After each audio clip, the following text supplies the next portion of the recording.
Well, good morning everybody. It's my day off and I love to come into the studio and see how the kiln's done overnight.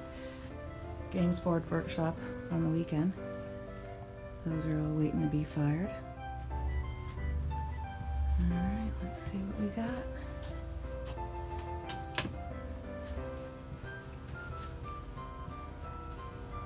Hello babies, how are you doing? Alright, welcome to the kiln room.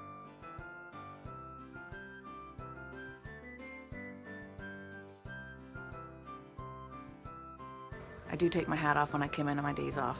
I will leave my coat on though. Let's see what's going on in the kilns. Alright, we've got pings.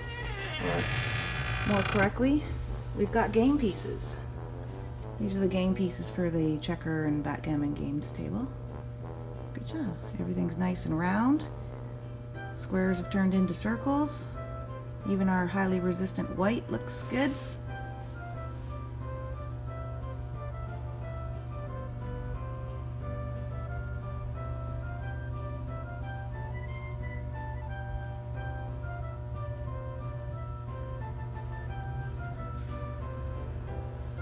Oh, we got one amoeba.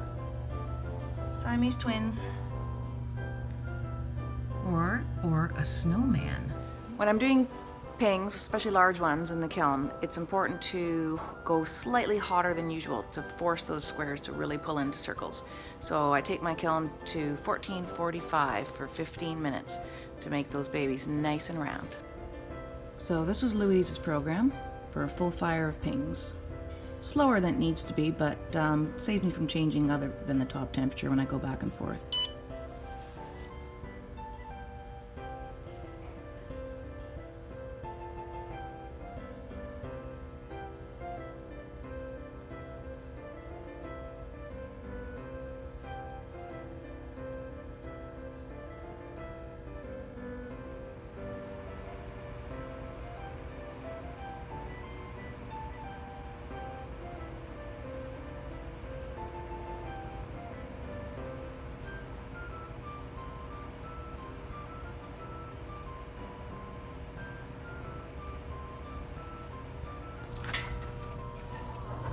Oh, success. Beautiful.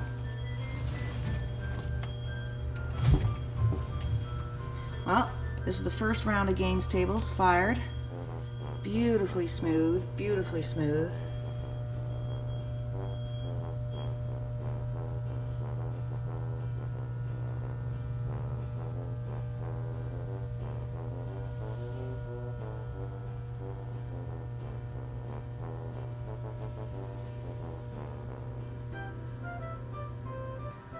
So the games tables are 15¼ inch square. They pretty much take up the entire kiln shelf.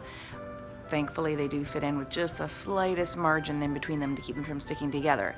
When I fire these, because they're really large, I don't have to go to as high a temperature, and I hold the soak a little longer to get that really, really smooth finish on the surface. Because when you're playing the games, you want your pieces to stay where they belong.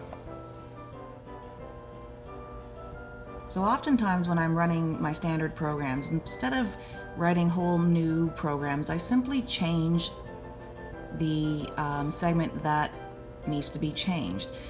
Given that I'm comfortable running my machines this way, I don't worry about putting them back to their standard programs. However, should you not be as comfortable, I recommend you write everything down and for what firing and what project you use, size, and final results, so that you don't ever have to worry about ruining your projects by mistake.